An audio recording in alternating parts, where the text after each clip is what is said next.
You are now listening to For All Nerds Show, a podcast about geek and pop culture from the perspective of people of color. For All Nerds is hosted by DJ Bamn and Tatiana Keene-Jones. For All Nerds Show is a member of the Loudspeakers Network, where we always say rest in peace to our founder, Combat Jack. For All Nerds Show is powered by our listeners. Everything we do, from our podcasts, live events, our website, are all independently funded. Please continue to support us through our Patreon page at patreon.com/forallnerds. Welcome to the Fan Bros, the show where the bros are fans. Doodle.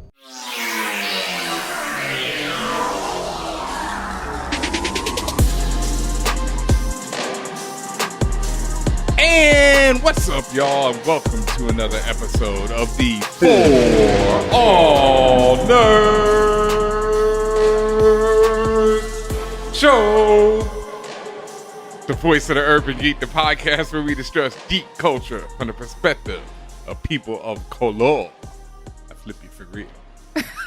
It's your boy, DJ Bamn, sitting in the captain's chair, as always, a.k.a. Bernie Slanders, a professor and Mary Jane, Quentin Quarantino, toss a coin to your ninja, Charlie Brownish, light work, you got me. Here in the captain's chair, For All Nerds, Yes. where we discuss geek culture Yes. from the perspective of people of color. I said that once, I'm going to say it twice. And as always, I'm joined by Tatiana Keene, the Grand Duchess of Tech, also known as Flex Luthor, Ned Slanders, Gucci Mane DeLorean, Lambo Calrissian, and Sean Jean-Luc Picard, but not to be outdone, the Ting of the North. There we go. There we go. Yeah, you got to always have the one with the sound effect. Shout outs to our super producer, Mr. Luna. Mr. Light Luna. We got to give you an AKA, bro. Yeah, light work. It's light work. Light work Luna, Yeah, light work Luna right there. I just realized we're the Slanders brothers, right? Like, if I'm We Ned are the- and you yes, Bernie, yes. yeah. Yes, All we right. are. Yep, Slanders. All right. Yeah. I'm also Ready Hater 1, you know. Again, one of my favorite AKAs on the planet, bro. And speaking of Ready Hater 1, I had a chance to see Mortal Kombat. Everyone had a chance to see because it's out on HBO Max. I ain't getting a preview. But I haven't seen it. You ain't So seen it yet. You can't spoil it. Not that it's going to be much. There ain't much to be spoiled. Spoil it. Niggas get served. And there's other people who haven't seen it yet because it came out like 4 days ago. Yeah, just dropped Friday. So we Yeah. won't spoil anything. This will be our no spoiler thoughts on Mortal. I'm not doing it again. You gotta do the music. Wait, Luna, you gotta do the music. The doom, doom, doom, doom, doom, doom, doom. The little 90s music. Yeah. All right. So Ben. Oh no, you gotta do the Zemo.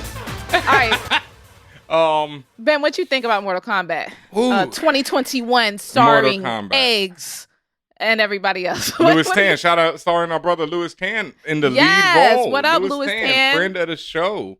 And getting able to actually show off his acting chops as well as his martial arts chops. Mm-hmm. Like, I mean, I will say that I remember when they first announced this, I was like, who cares why we're doing this? And then every time they released more information about it, I started getting hyped. Mm-hmm. And I was like, oh, this is good. Oh, this looks like the game, like the newer game. You know what I'm saying? Yeah. So I really got into it. And then that last trailer that popped off a few weeks back, I was like, oh, I'm completely game. I'm first in line. And then I didn't even see it yet. But the fact is, I'm still excited for it.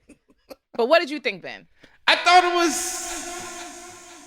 What? Okay, whenever they fighting and stuff, it's awesome. Okay. Beyond that, it drags. You know what I mean? It's clunky. It's clunky. That's the thing. The script is clunky. That's what I'll say. There's a lot of just unnecessary. I don't know if this is in the game, but explanation for why these people have powers. There's a lot of that, and I mean, there's stories around. I know there's that mad explain stories, things, right? yeah. And I think they are just trying to make sense. But you didn't care about how these people got powers. I care. None of it. No, you don't. You won't in this. I mean, I care about how Sub-Zero came to be, how Scorpion came to be. Get over here! Like that I care part is about all actually that. interesting. There's actually the intro to the movie. The a lot first of people 7 seen. minutes. Yeah, Everyone saw it because of us. Remember one of the There people you who go. dropped it? Yep. It's fucking incredible. And that scene goes on for a little bit longer than even the first 7 minutes. And all of that's incredible. Yeah.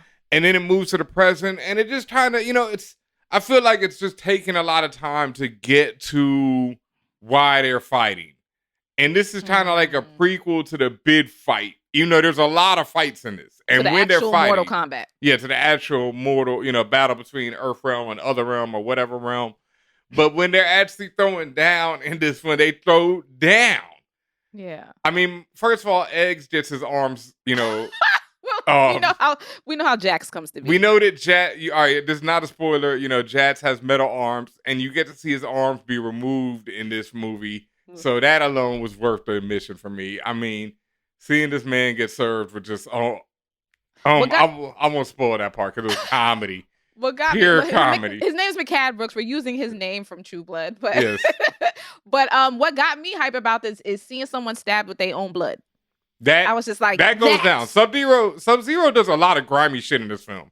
Sub-Zero is not to be played with. Louis Tan is there. His action is dope. His character is, once again, part of this clunkiness. Is he even like a actual Mortal Kombat character? Or is he somebody else? No. And I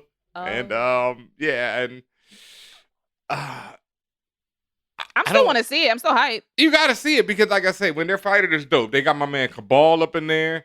They got Kano. They got Raiden. But Raiden ain't really throwing down. You know what I mean? They got Sonya. They got my man with the hat. I can't remember his name. That's Raiden, the one with the the man who throws his hat with the metal hat. He was in Mortal Kombat 2. He was my man. He's actually Kung Lao's cousin. But I cannot remember his name right now.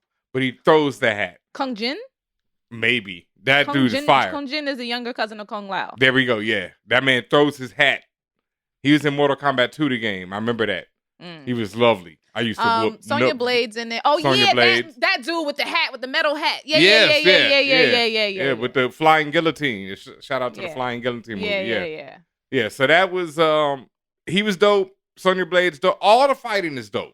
It's just everything else is kind of... She seems very basic to me. She's always seemed basic to me. What about and Kalina in there? Melina's in there.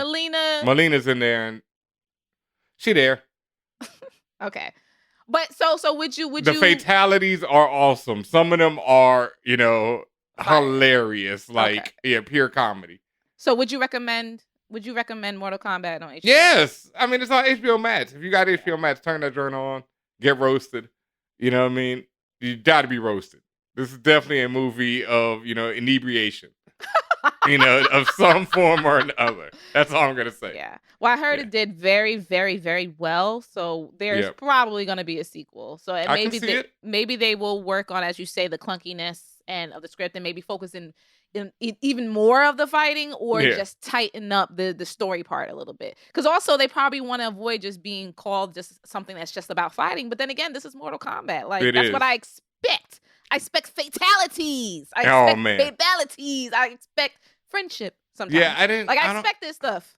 I think there was some friendships. I'm not sure if there was a babality, but the fatalities were ridiculously great. Man, they... like there was a couple where you see a couple and you're like, oh, they really go, this is awesome.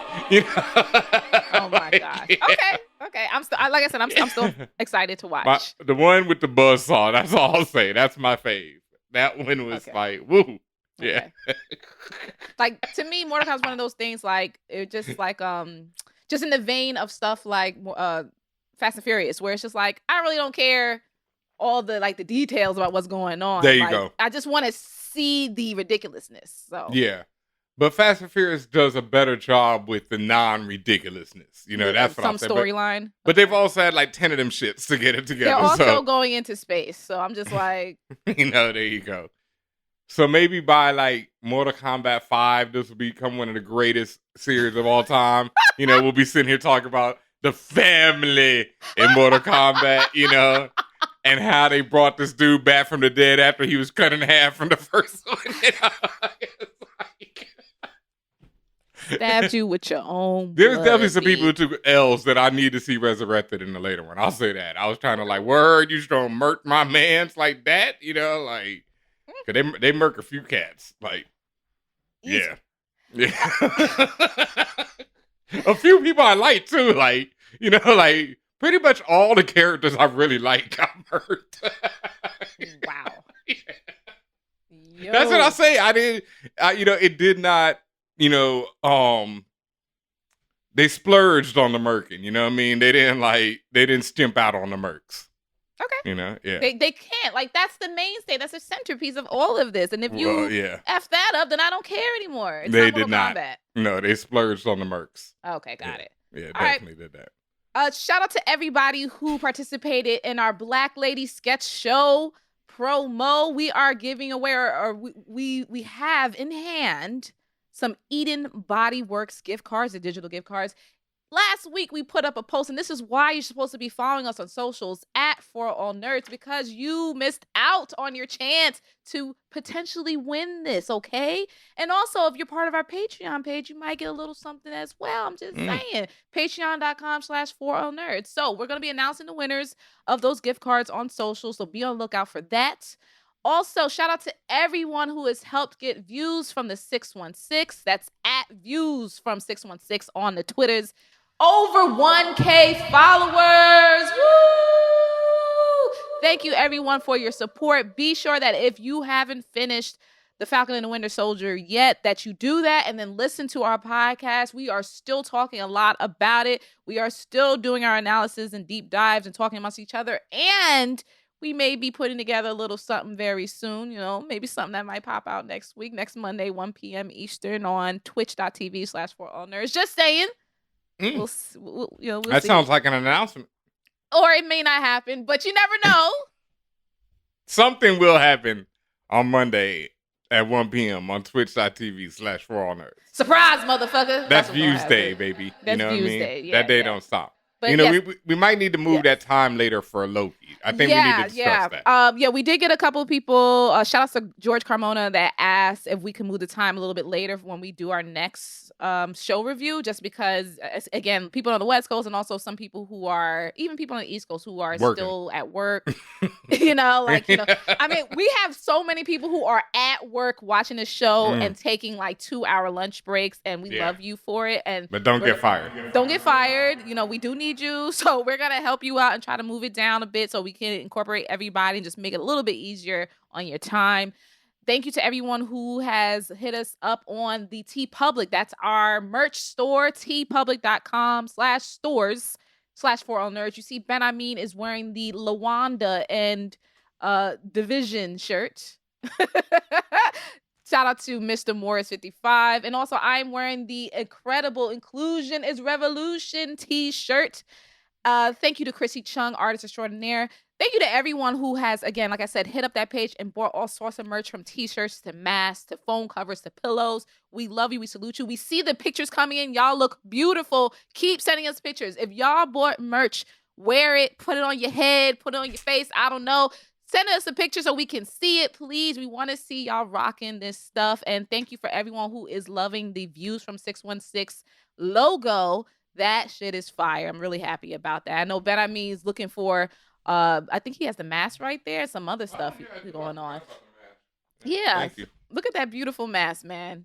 Look at that. Look at that. Put it on for these hoes. Yes. And I'm saying look at that because you're supposed to be watching us too. Twitch.tv/ForAllNerds, as I said before, so you can see our beautiful faces. You can see the beautiful colors and the masks and all that other stuff. Also, because you're on Twitch, that means you are following us, because that's the only way you can even chat in the first place. If you can, please also subscribe. One thing I've never said on this show that I need to remind everybody, if you have Amazon Prime, you actually get a free subscription to any Twitch channel of your choice every month, meaning every month you have to resubscribe. You can use that to subscribe to ForAllNerds. Boom, right there for the free. So make sure you do that. And make sure you are looking at our schedule, because every Wednesday we have our gaming editor, Uncolored Page, or Uncolored P, as he is known there, holding down gaming. Again, twitch.tv/ForAllNerds. And look at that beautiful purple Urkel Views from the 616 t-shirt. I love it. And make sure you are following us on our YouTube, because if you miss the live streams of our shows, that is okay, because we put them up on our YouTube page, youtube.com/ForAllNerdsTV. where you can find all of our interviews we've ever done, along with some original content. And you get to watch our new show that is co-sponsored by Black Girl Creates. It's called Things We Imagine. It is led and hosted by Portia P. You know Portia from our Game of Thrones recaps and other shows, including Lovecraft Country. Safe Negro Pod. Castle Black. And Bayana, again from Black Girl Creates. This is an interview series that features fantasy, sci-fi creators, creative of color, lots of just prominent women in the forefront. And it's just, I love this series. Like, I love what they're talking about. I love all the book recommendations. So if you're a big book reader, definitely watch this series. Again, it's on our YouTube, youtube.com/ForAllNerdsTV. There you go. Make sure you get some of that. Like she said, we are all over there. We got the Twitch popping.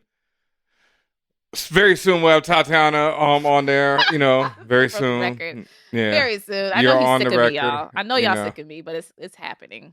It's happening very soon. I have everything. We're hoping and praying. Yeah.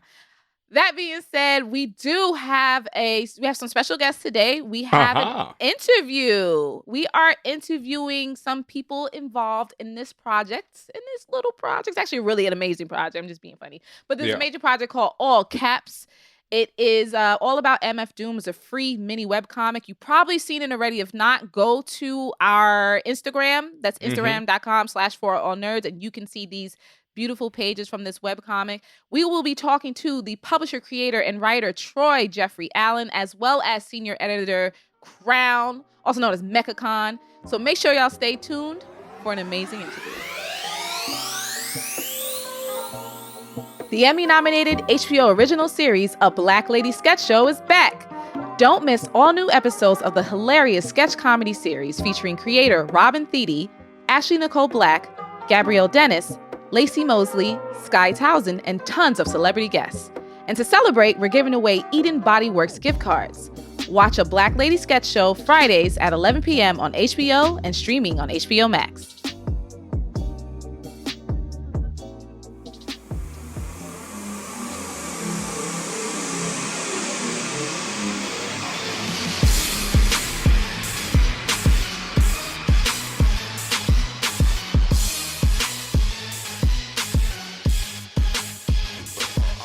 Welcome back, fam. You know we bring you the best in geek and pop culture from the perspective of people of color. And as usual, we are bringing you some fire because today we're bringing you some of the crew involved in All Caps, a visual interpretation of the MF Doom sound. As you know, Daniel Dumile, rest in power, may be gone, but MF Doom lives on. This is the true story of the supervillain determined to beat the world. And with us today, we have publisher, creator, and writer Troy Jeffrey Allen, as well as senior editor Maia Williams, also known as Crown. She is the executive manager of AMONYET Enterprises, and we're going to talk some more about who they are and what they are doing when it comes to All Caps. First of all, thank y'all both so much for coming to the spaceship. What's up? What's up? Thank you. Excellent. So I gave a little bit of an introduction, but can you just please give the people a little bit more by way of who you are, what you do, and also where you're from? You want to go first, Crown? No, okay. Yeah, my name is Troy Jeffrey Allen. I am a lot of things, but I'm definitely a comic book nerd first and foremost. I wrote MF Doom All Caps. I co-publish with my partner Nick Allen, a company called Rexco, and I'm also the content marketing manager for Diamond Comics Distribution, which means I handle pretty much everything you see on PreviewsWorld.com at some point has to pass my desk, and I also produce videos for PreviewsWorld.com. So that's the short version of my story. Excellent. Crown? Peace, everybody. This is Crown. I am founder of MechaCon, Midwest Ethnic Convention for Comics and Arts. A national global traveling comic book convention, international film festival, artist residency program, dope ass problematic clubhouse, as well as an executive manager to many egos in the comics and film space. Lucky to be here. Thank y'all for having me. Absolutely. And I can definitely attest to that. We've known each other for a long time, and you've had me in your clubhouse room. Like you said, your clubhouse room is cool. Don't say it's problematic. I'm sure problematic shit. We chill in my club. Yeah. Not clarifying. Yeah. But no, I have a good time there. And like you said, with MechaCon, everything you've been involved in. I mean, you've been involved in this comic space for years upon years, and definitely want to make sure people give you your flowers and give you your props for this. But like we said, we're here to talk about everything all caps. The only thing I asked in the beginning that neither of you answered, where are you from? Oh, I'm originally from Washington, D.C. I currently live in Columbia, Maryland. Okay, DMV, I see you. Yeah. I don't know if I can rep the DMV, actually, if I'm in Columbia, though. Maryland, DC, Maryland, Virginia, you could rep it. See, there's the limit to that, though, because this is what people don't tell you. It's like once you get past a certain point in Virginia, you can't call it the DMV anymore. Virginia's way too big for that. I feel the same thing for Maryland, but facts. Yeah, see, there you go, backed it up, right? Exactly. Definitely, most of Virginia, F that. Most of Virginia. Yeah, once you get past Pentagon City, I don't really mess with you no more. That's so true. That's when we start getting into the racist territory. That's when things get too real. Lord have mercy. That's on Mumbo Sauce. Yeah. Crown, tell everybody where you from. I'm from the land of Jay Dilla, aka Detroit. Proudly living here, raised in the suburbs, but I pretend I'm from the D because I do more for Detroit than half the niggas I raised here. So I claim Detroit till I die. Hey, okay. I always gotta sing "It's So Cold in the D" anytime someone says they from Detroit. That's just that's you gotta sing that song. I feel like you can't get away with that. So, all right. So, as we read all caps. Really love the art. Very colorful, very expressive. What you said is a kind of a visual interpretation of MF Doom's sound. So there's characters there that are people that he's worked with, I don't want to give it away. I want people to look at it too. But, there's some cool people in there. Like I see Major Lazer was in there, a few others. And just how did you get the crew together to even come up with this webcomic? That was Crown. That was all Crown. I got to give her credit. I had an idea and I knew exactly the type of story I wanted to tell. But when it came down to just, anchoring people to get on this, Crown was one of the first people I talked to. Was like, I think I want to do this. I'm not too sure. I was being an artist. You know what I mean? I was just being like, I don't know if I should do this. I don't know if I want to do this, all this other crap. And then Crown was like, no, you should do this. And I know exactly who should draw it. I know exactly who should letter it. I know exactly who should color it. And don't tell her this, but she was right. I said it very low. I said it very low so she doesn't hear it. But she hooked it up. And I gotta say, the book looks phenomenal. Smack killed it, Luis Guerrero killed it, Darren Bennett killed it on the letters. It looks great. So okay. And of course, Crown, you just had these people in your back pocket. You just knew this is the true crew to put together. Just do what I say and everything will go good. I mean, basically, it's the flex of a Black woman. So that's what we do. We know everything and everyone abides. We wish. But yeah, there, all people in my network. I have a steroid-sized network of different people in every aspect of comics and animation. So I knew what specific people would work and be strategic in having them on this project. And luckily it all came together as I was hoping that it would. So Troy wouldn't be mad at me for being overbearing. Luckily it did work out. So here we are. I can't say shit. I was going to say, how has the experience been? But I feel like you've been whipped into shape, Troy. So I think it's been a great experience. I mean, it's been an experience, look, there's always going to be that self-doubt, as you're going through this process, right? Especially with, making something about someone who just passed away. Yeah. There was a lot of conversation and a lot of nail biting about is this going to be the right time to do this? Will people view it as this? Will they say it's exploitive? What is the right mode? What is the right avenue to give this to people so that it doesn't appear like it's coming off as we're exploiting his legacy, all sorts of stuff. Yeah. And so, that was always a conversation. That was always, I think, the main point of anxiety putting this together, but everything else was smooth as eggs. It just worked, And I imagine that understanding or that idea of not wanting to feel exploitative is why you made it a free webcomic. Yes, absolutely. As opposed 100%. to selling it. Yeah, absolutely. I mean, we have people asking like, hey, can we get a print version? Can we get a print version? Can we get a print version? Can we donate? My IG is like, the comments are just like, everybody's asking me that. And I'm like, I don't feel comfortable doing that just because, we did this as a tribute and it's free to the internet for a reason. And I feel like once you start printing it, I feel like it starts to become, I don't know, then it becomes like finances kind of factor in. And I didn't want that to be the thing here. So. And why the fuck niggas want 6 pages printed? Can we ask that? Like, because it's good. Like, want whatever. The tangible. Good. Yeah, they'll be all right. It's like the joints you get on Free Comic Book Day. They give away 6 pages all day on that. So. Yeah. But don't they put them all together though in other stuff? What about the little ashcan? You can make a little ashcan of it, a little manga joint. There's ways.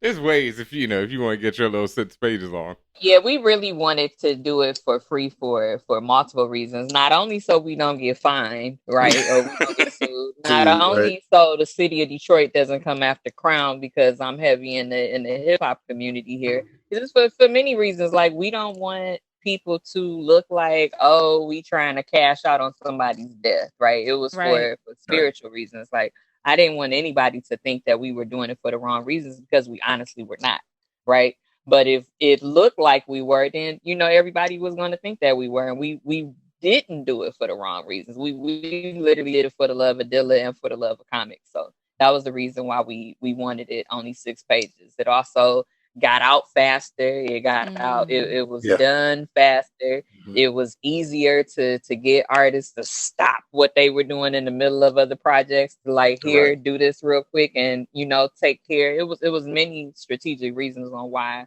we A, had it for free, and why we B, had it only 6 pages and stuff like that. Yeah. How far back do y'all go as fans of Doom? Me? Oh shit. Long time. I'm from Detroit. Dilla and Doom go, they go hand in hand here. Like, literally go hand in hand. Like, it's, it's boom bap. So, I've always listened to Doom. I've always loved the hell out of Doom. So. Actually, I'm glad you said it's boom bap because I made it a point to make sure we get that sound effect in the comic too. That's exactly what it is. That's exactly what it is.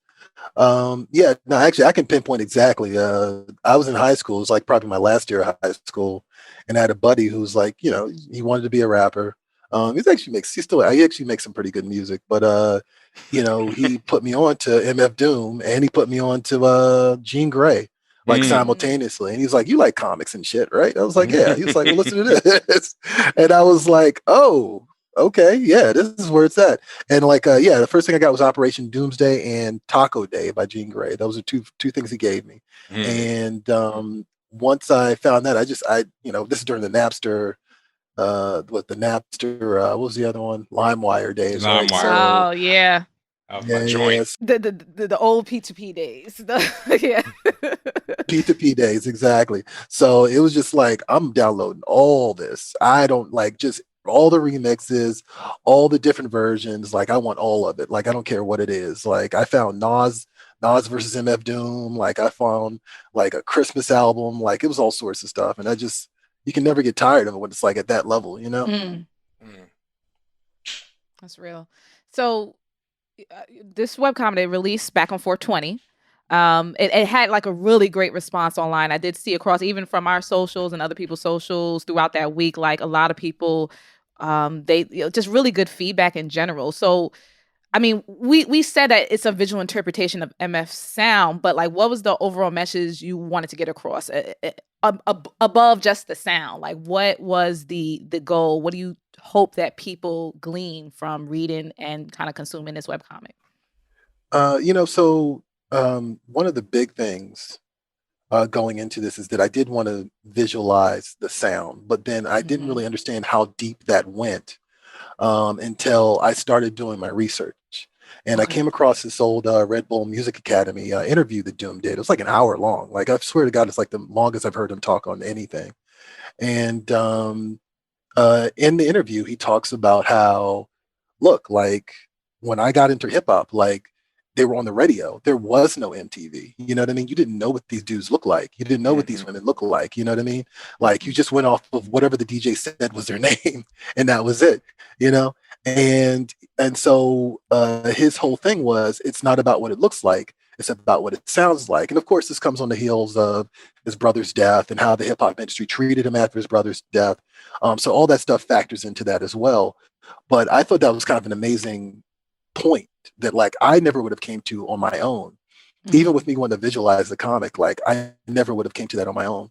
And I thought it was kind of interesting because he kind of really lived that, you know, for the most part. He, you know, look, there are pictures of him in real life, right? But I mean, when you really were supposed to see him, you only saw him with the mask, right? Like that was the gimmick and that was it.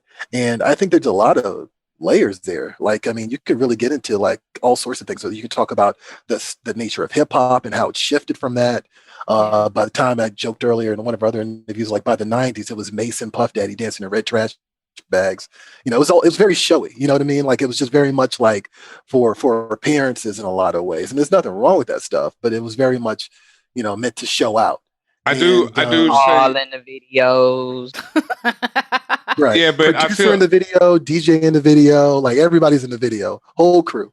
I was just watching the East Coast Family video, and like it's just Michael Bivins' entire crew. That's it. My bad. What were you about to say, man? I would also say though that hip hop has always been that. I you know, like the very first guys came out in distro suits. It's always been a very it wasn't on TV, you know, but it's always been a full on extravaganza, and that goes back to even before hip hop. But that just there's a whole argument to be made there about the whole cooning and whether or not it's cooning or it's just black people being expressive, and that's something big, you know. And but I also know where Doom was coming from because I go back with him to KMD when he was in KMD before he was MF Doom. So yeah, it was definitely a revelation.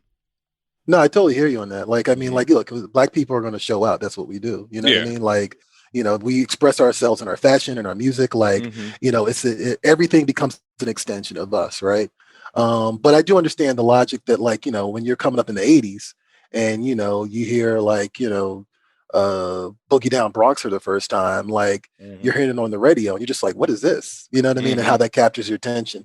And then, like, you know, there's this progression of how extreme that gets over the years. Like, you know, it kind of goes from like, okay, we're going to be rocking Adidas and Kangols, you know, and like show out that way. But now it's like, you know, it's like everyone's doing a Super Bowl halftime special now. You know what I mean? So, but yeah, I totally understand what you mean though. Yeah. But yeah, I mean, that was the whole point. That was the whole concept behind it. And like I said, it does have layers, like you said, about like you can get into cooning, you can get into like how social media currently is, where like people are doing things for clout and not really for substance. Like, you know what I mean? You know, it has so many layers to it. And I was like, there's a lesson there that encompassed so many other lessons. And I was like, I have to use this in the story. I have to. So that became the entire basis for it. Yeah.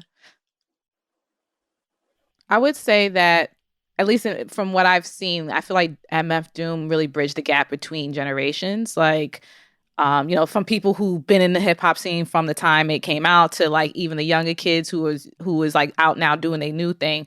I'm curious, just from both you and Crown, you, Troy, like, what are your thoughts in how you can continue to build those connections and bridge any gaps that may still be there between the generations when it comes to hip hop?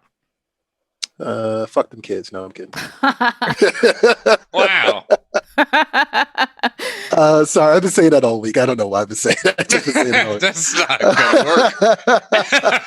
No, it's not gonna work. But I know you're playing. But also, like even our show, our ForAllNerds, like we have generations of people. Like we got recently, like we got a note from someone just thanking us for what we were doing, saying that they've been listening to us since they were in high school, which means like they're now in college. So just to have that understanding that, like, even through your art, like even through this comic and potential other projects, like you're helping to tell this story. So I'm just curious, like, what do you think? And I know it's not fuck them kids, but what do you think about that? And I would love to hear from both of you.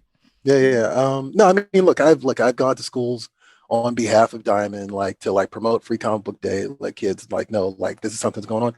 I probably wouldn't even be into reading if it wasn't for comics. So I understand like the bridging the gap, and I think that's truthfully that's something that like has shifted for me. Because when I first started making comics in like '08, like all my stuff was like I'm going to drop every F-bomb, every like curse word I can. I'll be as like outrageous, outlandish, and then like you get a little bit older, and you're like, well, look, not only do you want a wider audience for this, right? But you also want this to be accessible to any number of potential readers. And so like, so I've scaled that back and, like considerably from where I started. But yeah, it's just a matter of, I feel like this comic in itself, like there's probably a whole generation of kids that just never even heard of MF Doom. Like, you know what I mean? Absolutely, yeah. Like all they know is Bad Bunny or whoever, you know what I mean? And like, that's it for them. So like, it's kind of one of those things where if you stumble across this on the internet, you get a little bit of a hip hop education. So maybe that's something. Hopefully that's something. Okay. And what about you, Crown? Yeah. How do you think we could bridge the gap between the generations when it comes to hip hop and comics? Through education, definitely adding hip hop to education, to elementary school, middle school, not just high school, but definitely high school. Because for a lot of people that, that's the last stop, right? And there's nothing wrong with it being the last stop because college isn't for everybody. But you want to make sure that you instill the history of music into students because art is so important. And here in Detroit, we have a high school called DSA, Detroit School of Arts. Is where Leah graduated from. She actually was the first graduating. She was the first graduating class. And it's the 6th floor all arts high school. And they definitely incorporate all aspects, all genres of hip hop. And I wish that was taught more in other schools in other states. Like they have DJing, they have beat making, and it's not just like, it's just like one class for 2 weeks. It's like all year long. It's it's like you learn English, you learn Spanish, you learn turntables. Like it's it's a whole ass thing. Wow. So I think that that's very important. And since the first year of MechaCon, I've had hip hop every single solitary year. As far as the ones that I have here in Detroit, it's very important to me to incorporate hip hop in these babies because it's developmental. It's super important to develop a child's mind through science, technology, mathematics, economics, agriculture, and all things art. So it's super important to me. That's really cool. I wish I could go to school like that. like, could you just imagine? Yeah, it's a whole flex. School dope as hell. Shout out to DSA. Wow. Well, I hope we actually enlighten some people who live in the area that can potentially hit up that school and see if they could go because I didn't even know that existed. That's wild. Yep. Wow. So with this, this project came out, like I said, really good reception and just it seems like it feels like this is coming straight from your heart when it comes to just the legacy of MF Doom. And can you just tell me like what about him? Like what do you cherish the most about MF Doom? I just did a panel this past weekend and I kind of realized this as I was saying it. I was like, oh, actually this is 100% true. This is like blurred culture before there was a blurred culture. You know what I mean? That's what MF Doom is. Like before there was a name for it, this is what that was. And that kind of was an interesting transition for me because, I grew up with hip hop. Like my sister had an older sister. She used to watch Jukebox all the time. I got really into it after her because of her in some cases. Like I joke that I used to work, I went from Cross Colors to gangster rap flannel. Like that was like, that was a transition for me. You know what I mean? But it wasn't about that life at all, but still like, it just, that was a transition. And but it wasn't until that introduction to Operation Doomsday, that introduction to Jean Grey, that introduction to Little Brother, that introduction to Mos Def, like that introduction to A$AP Rock, any of those people, like that's where I kind of felt like, okay, I already am hip hop. Like, you know what I mean? Like, I don't have to emulate MC Hammer or Snoop Dogg. Like, you know what I mean? I can be either one of these things. I can be whatever I want to be, and it's still a representation of hip hop. So, that's what MF Doom did. Like that was the transition for me to make me understand, like, okay, yeah, this is all encompassing and it's not just one thing.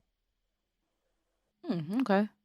Crown, what do you cherish most or miss most about MF Doom? Oh, you're on mute. Oh yeah, you're on mute, Crown. His balance, his humbleness and his arrogance, his incognito, his not feeling the need to be flashy with jewelry and cars and shit, even when he did finally start getting money, right? Because he was broke as fuck for a long time. We know that. Mm-hmm. But he also did have moments when he did have money and he still didn't focus on that. He focused on the craft. He focused on the art. He focused on substance. He didn't care about all the extra shit. He didn't care if people knew what he looked like and all of that. So that's what I cherish most about him is his balance of his spirit.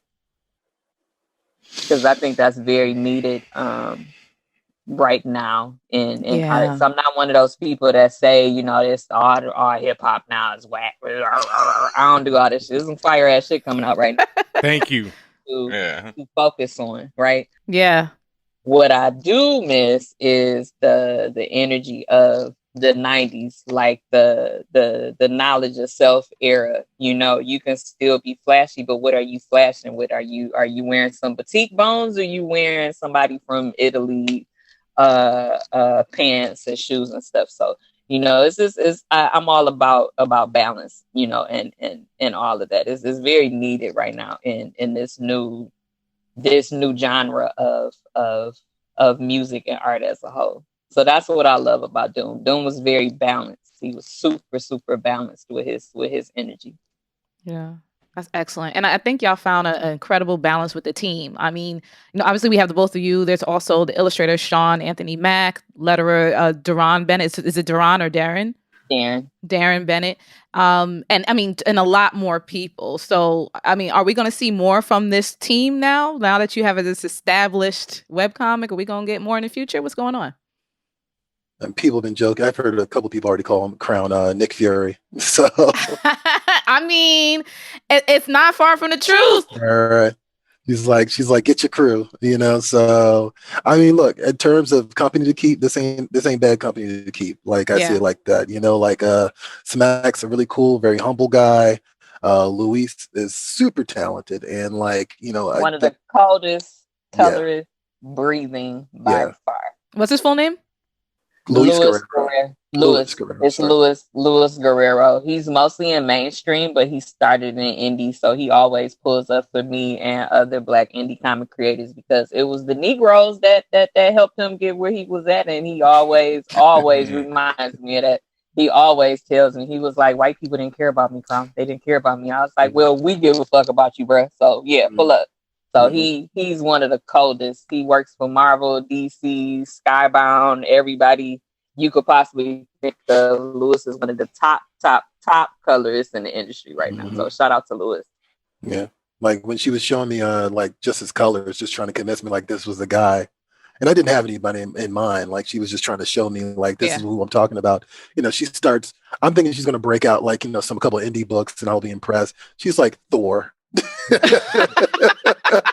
And I'm like, wait a minute, hold on. Like issue number one, like you know what I mean? Like she came in swinging, so can't hate on it. And Darren is like also another tremendous talent. Like I didn't Eisner nominated. Yeah. Sent the pages to him once, said this is what I want. Yeah. And didn't even have to send it back. Done deal. Yeah. No, a very extremely accomplished team. As I was looking at the rundown, I'm just like, well, damn. Like, no, Nick Fury for real. Nicole Fury, shit. Like Nicole Fury, there you go. Come on. All right. And then also for those who haven't seen the webcomic yet, can they get access? I mean, it's everywhere. It's on Crown's feed. It's on my feed. It's on all our feed. Yeah. It's if you follow any of us, I've got a pin to the top of my page. I'm sure it's like at the top of Crown's page, Darren's page, Lewis's page, Smack's page. You have your website. Yeah, your website. Okay. Yeah, I have my website, which is it's in the beginning stages. That's why I kind of like keep leaning off of it a little bit. But createtheculture.today. the full comics there, especially if you want a high res, like nice quality version, just so you can see exactly what we're talking about in terms of quality. Like, yeah, they're just like the colors really pop. It's on Hip Hop Marvels. It's on Party Nerds, Hip Hop Marvels. Party Nerds. It's on the Nerds of Color. Mm-hmm. It's on Complex. It's on a whole bunch of shit. Cause just like I send it to y'all, I send it to like 9 million people. So, thank everybody for pulling up for me all the time. I always appreciate it in full. So thank you, especially Black media, because Black media is always more important to me than anybody else's when it comes to Black content. So I always appreciate when my people say yes, because everybody don't say yes. Nope. No, absolutely. Absolutely. And we appreciate you reaching out to us. All right. Well, you both have survived the interview with For All Nerds, which means we got to take you through the BRAP segments. BRAP, that is our usually quick question and answer segment. We're going to give you some choices. We just want you to choose between the two. We might ask you why, but we're just going to throw it at you. You ready? All right. Okay. All right. The first question, Luke Cage or Black Panther? Huh. Go first. Are you gonna be? I already know what Crown's answer is going to be, and it's not going to be what you want. You know what? I got to be honest with you, Luke Cage. Me and my friend actually have had this argument quite a few times, because he feels like Black Panther is is almost like a fantasy character, and like therefore not relatable. It's like the way people talk about Superman. I don't agree with him. I don't agree with him at all. But Luke Cage, I've always enjoyed it. I also love 70s era film, which he's definitely a byproduct of. So like all that blaxploitation stuff, like I do enjoy that stuff. So the heron, yeah, the Sweet Christmas. I eat all that stuff up. I'm not gonna lie. Like I think that's hilarious. The prison population system. The daddy don't want him, and he wasn't around. Well, the TV show leaned into that a lot, like very a bit too much. But yeah, like all that stuff. I just think all that stuff. I mean, yeah, I think all that stuff is like hilarious, and like I just enjoy the schlockiness of it. I guess, like what I mean, like just the over the top nature of it. Yeah. Yep. All right. The Wire or Breaking Bad? Oh, you're not going to make Crown answer that question? Oh no, I thought go ahead, Crown. She threw it to you like she didn't want to answer. I was going to answer, but go ahead. Yeah, go ahead and answer that question, and then I'll take turns and answer both questions. So go ahead, Troy. The Wire or Breaking Bad? Well, that's an easy one for me. I have never seen Breaking Bad, so The Wire. Oh, all right. Yeah. All right, Crown. What Luke Cage or Black Panther? I'm a Jala. I'm as Nana the Weird Spider. Crescent City Monsters. I'm One Nation. I personally and sincerely in my heart don't give a flying fuck about Marvel or DC. I'm all about Black Indie. So, because Marvel and DC ain't never did nothing for me, but Black Indie keeps me fed. Black Indie keeps me fed even when my unemployment doesn't come through. So, I'm always going to shout out to Block before I shout out the suburbs. So, yeah, the honesty is beautiful. Okay, so to you, The Wire or Breaking Bad? I've never seen 5 seconds of Breaking Bad, and I worshipped The Wire. Worshipped Oz. Rest in peace to my brother. I almost started crying, so yeah. So. I hear you. No problem. All right, I'm going to give y'all the next one. The Fresh Prince or Martin? Oh. I'm from Detroit. Right. Yeah.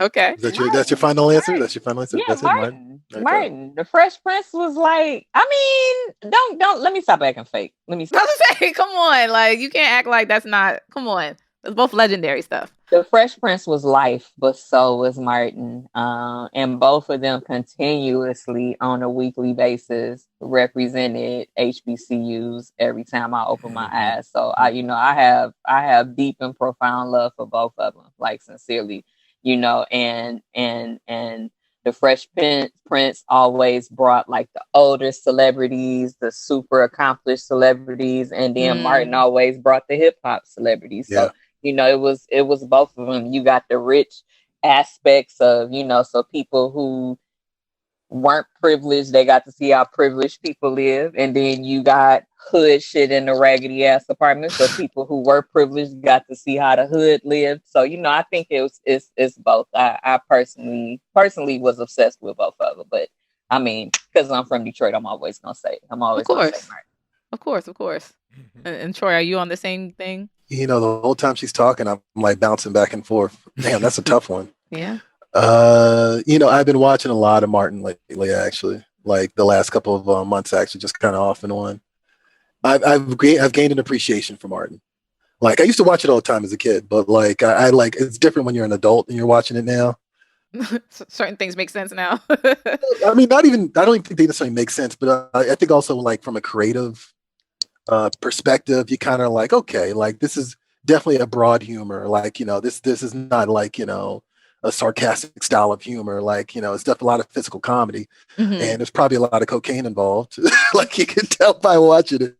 But like at the same time, it's kind of impressive, especially when you like look at people like Tisha Campbell and like then you go watch School Days or something like that and you see that she has like a lot of range and this was just one thing that she could do. Damn.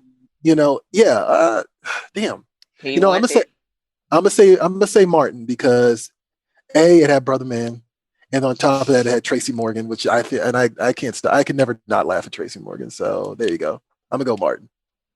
Martin had 9 million characters though.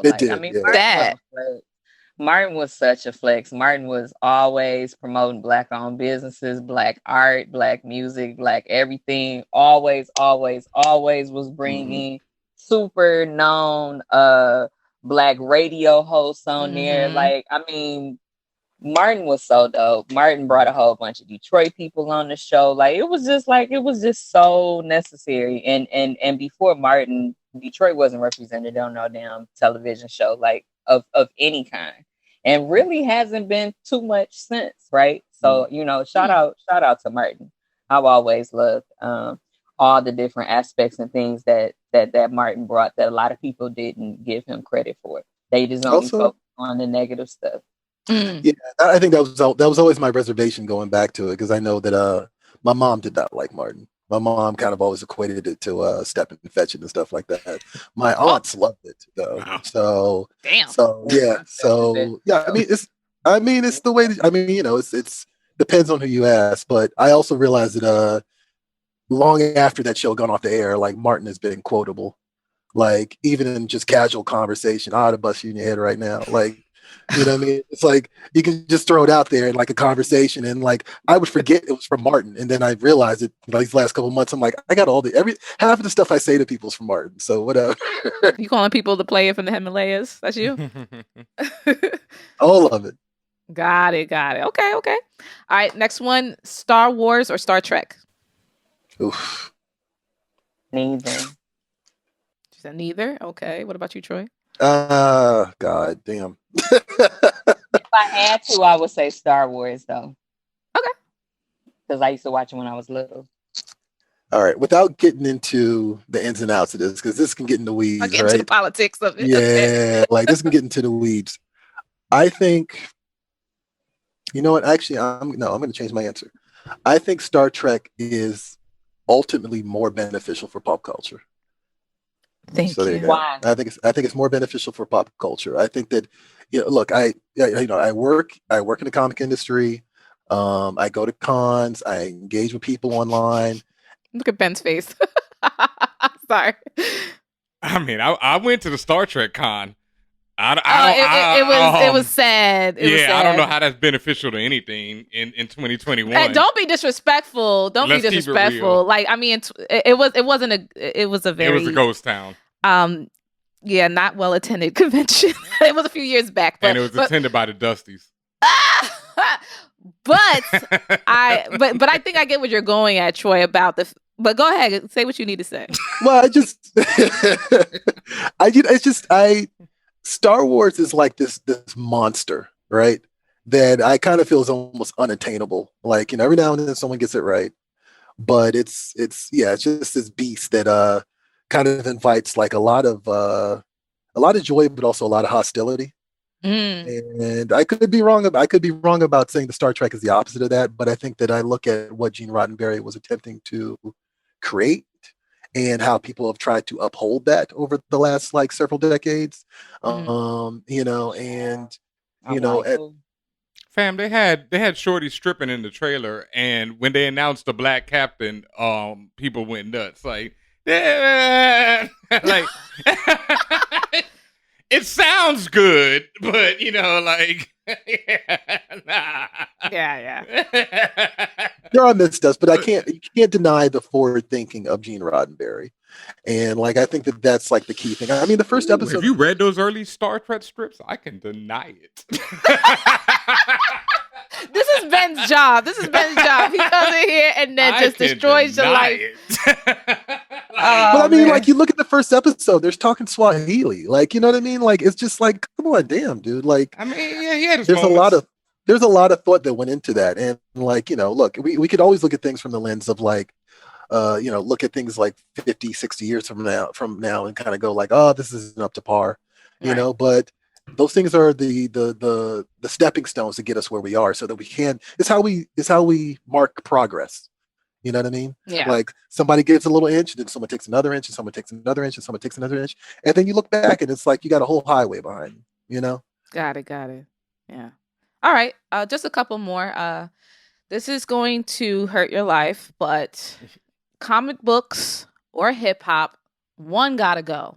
The entirety of everything. You say comic books or what? Hip hop. Oh, jeez. One gotta go. Oh, comic books. You have to pick one.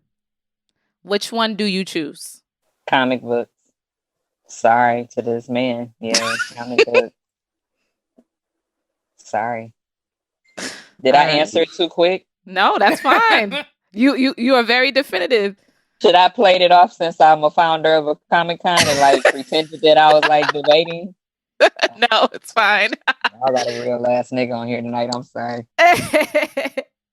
What about you, Troy? I'm not doing it. No. You have to. And if you want to live, you got to choose one. You got to choose one to erase. I didn't know. Okay, you're Jigsaw in this scenario. Okay, I understand what's going on here. Yeah.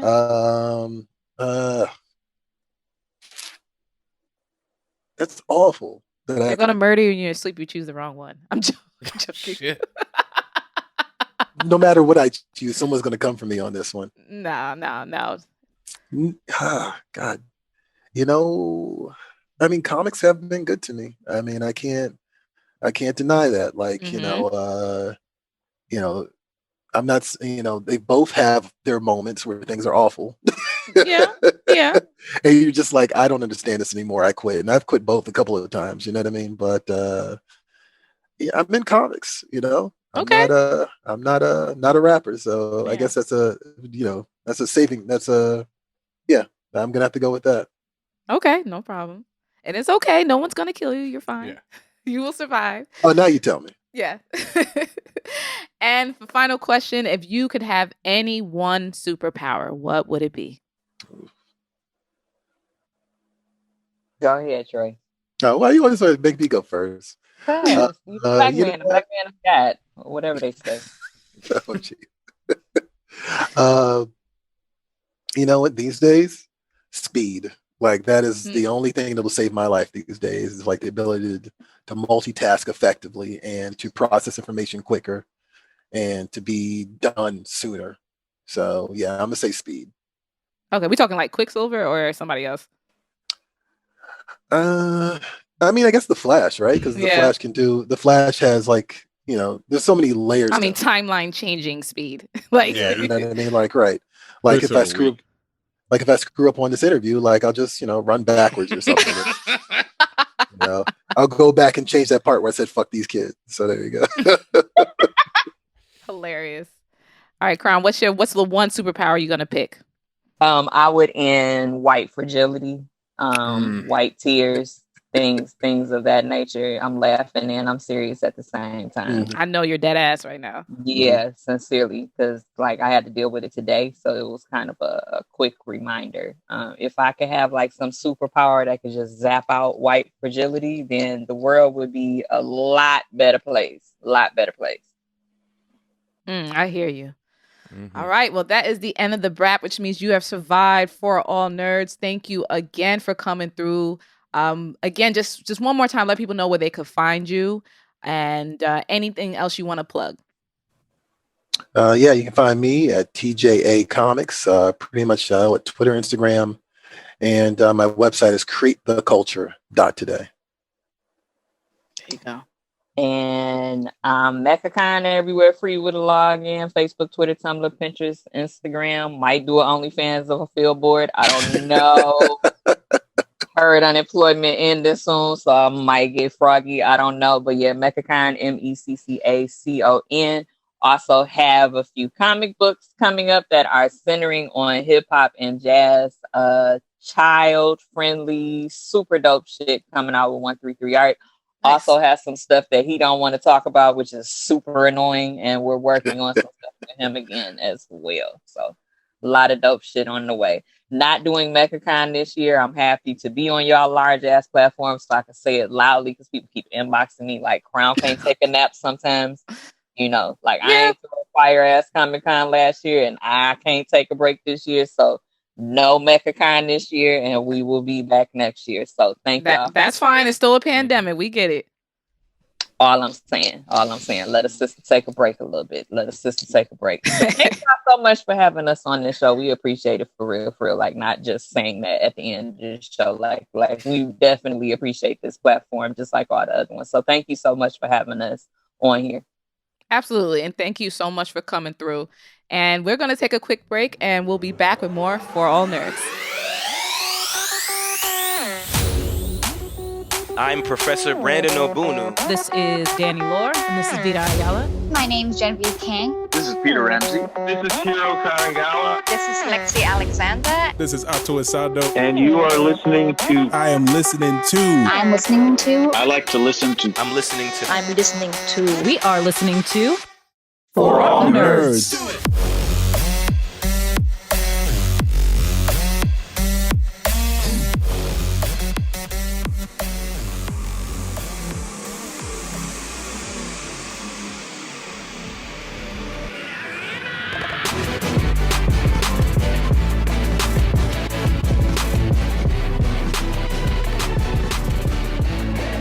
Thank you so much again to Crown and Troy Jeffrey Allen. Thank you again for blessing the world with the all caps MF Doom series.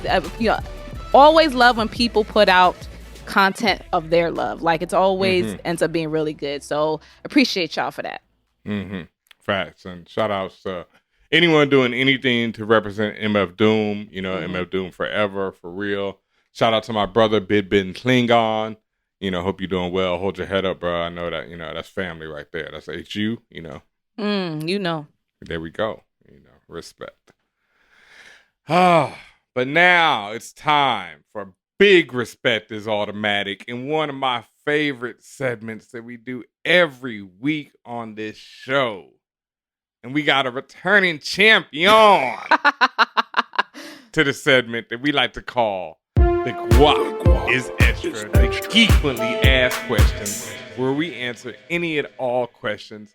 Really doesn't matter if they're geek related, as you will see today. Yeah. Actually, I don't know what the question is. Right. I just know that it's a champion returning, and he got some good news for us. But if you have a question about anything, it don't matter, hit us up. Contact at ForAllNerds.com if you got one of them long-winded joints or need some privacy. Or, if you need to explain yourself, because that's what I would do, because obviously I talk a lot and need to explain myself. Mm-hmm. Or you can hit us up on the Instagrams or the Twitters, the social medias at ForAllNerds. With whatever you got, don't matter, geek-related or not, hit us up. We love to answer them.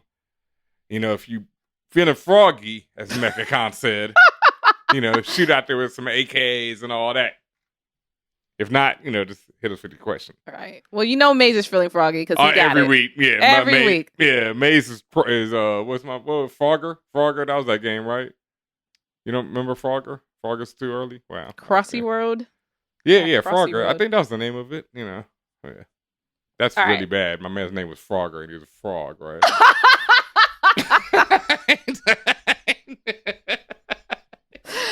All right. Nigga had nothing. Okay, here is the question from... Well, comments/questions from Maze. Yes. It starts... What's good, fam? Live from Twitter jail, 2 months and counting. Oh my God, you got put in chill jail. Damn. 2 months though? Yo, that means he's never coming out. But anyway. I caught one where I was there for like a day. Right, that's what I'm saying. If you're there for months, you're never coming out. Yeah, it's tight, bro. You might as well or you refuse to delete the offending tweet. That's what that is. Yeah, there it is. All right. So live from Twitter jail, 2 months and counting. It's Maze, aka I said Jerome is in the house. Jerome is in the house. Okay, or it could be some drones in this house. There's some drones in this house.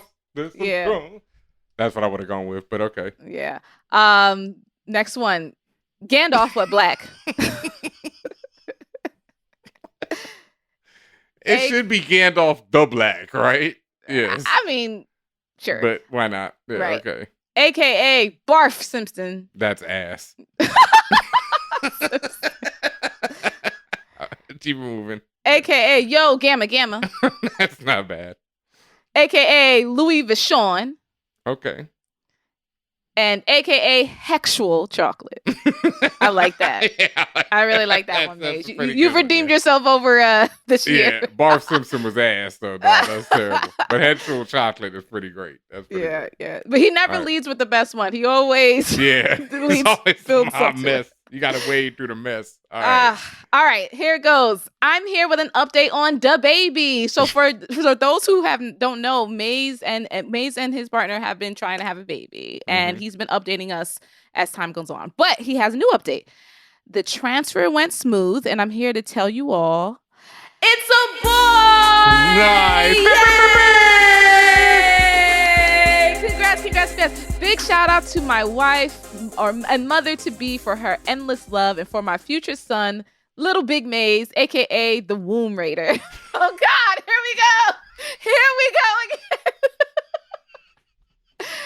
He said, Little Maze, aka the Womb Raider, I love you more than life itself. See you in January. Oh, are you gonna have a Capricorn baby? I'm a Capricorn, January 14. All right. Could be an Aquarius, but we'll see. Hey, man, Capricorn. Anyway, we are super excited and are hopeful everything works out over the next 8 months so we can finally start our family. Lord knows we lost a few before getting to this point, so we are grateful and fortunate to be in this place. Absolutely. Big ups, salutes, blessings to the both of you, to the three of you. Yeah, and bless up. We will be watching. Please keep us informed. And again, we're going to send our prayers and love and energy and good vibes. And names. We got a name. You have to let us name. Put at least a middle name. Like, come on.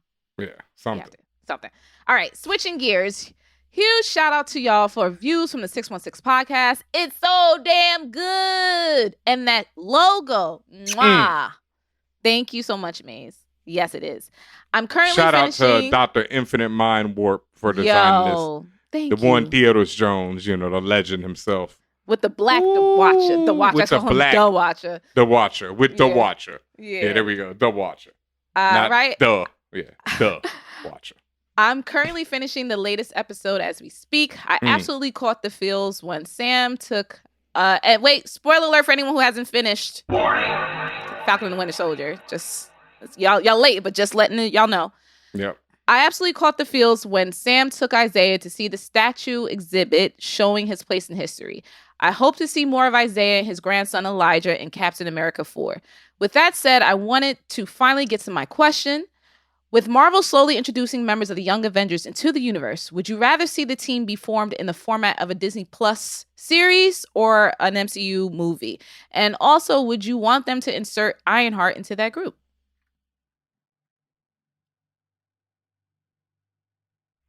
Okay, he's looking to see for his comics collection and get some references.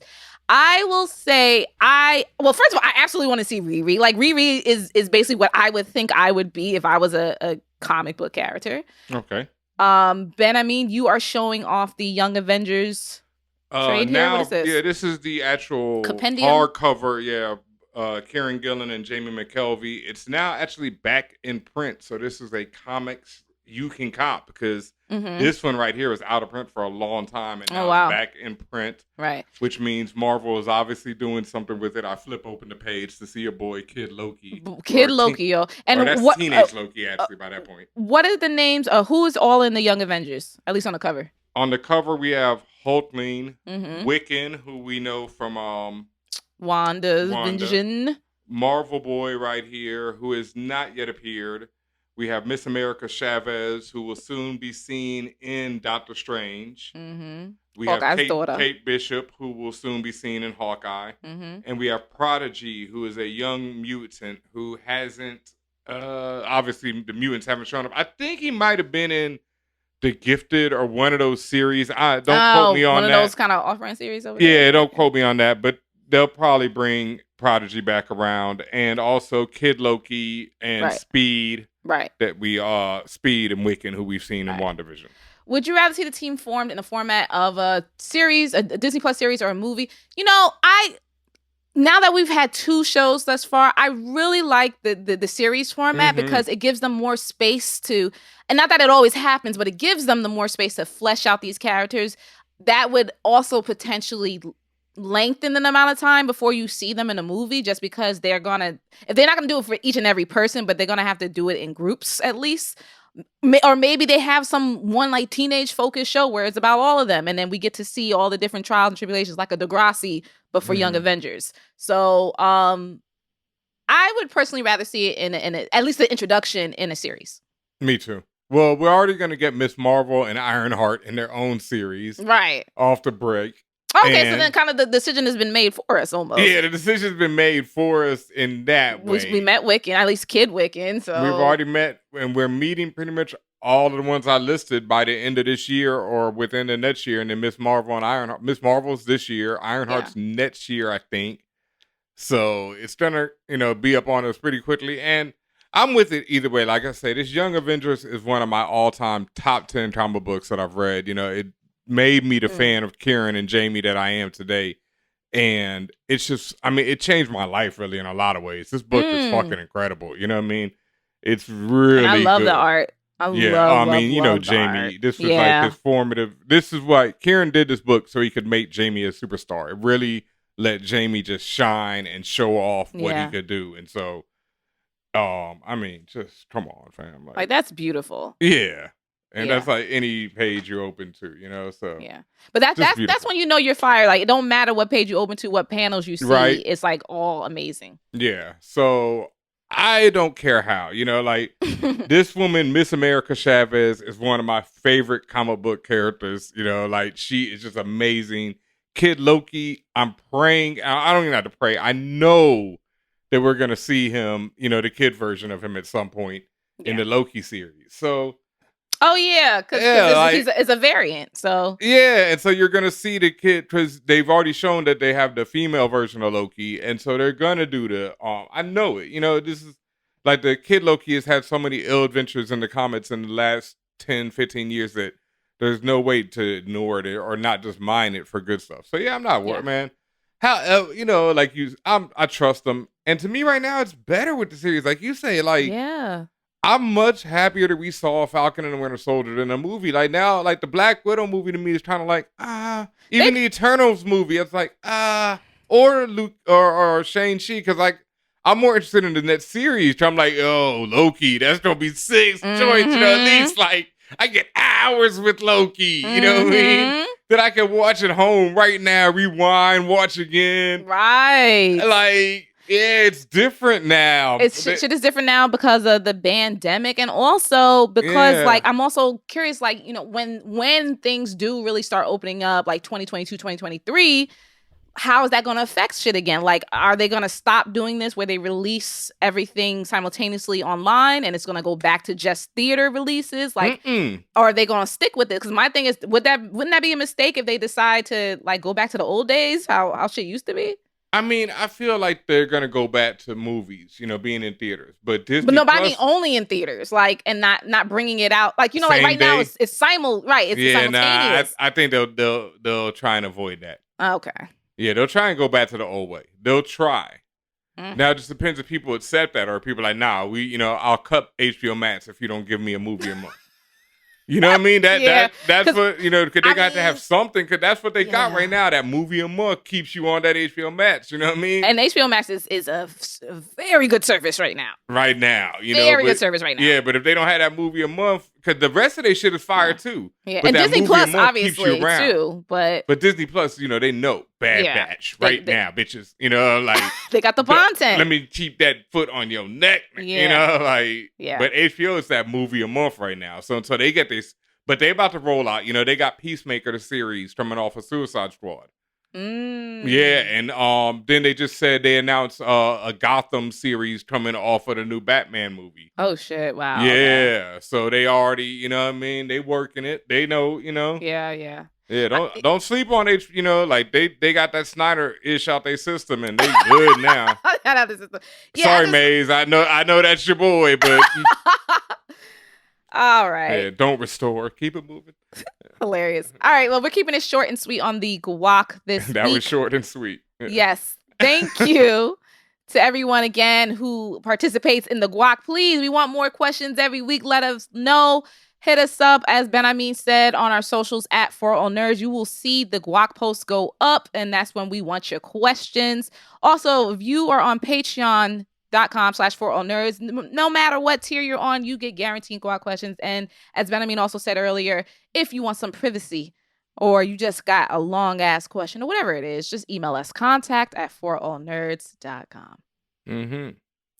And thank you once again, Maze, and congratulations, my brother. Salutes. Can't wait to hear more on that.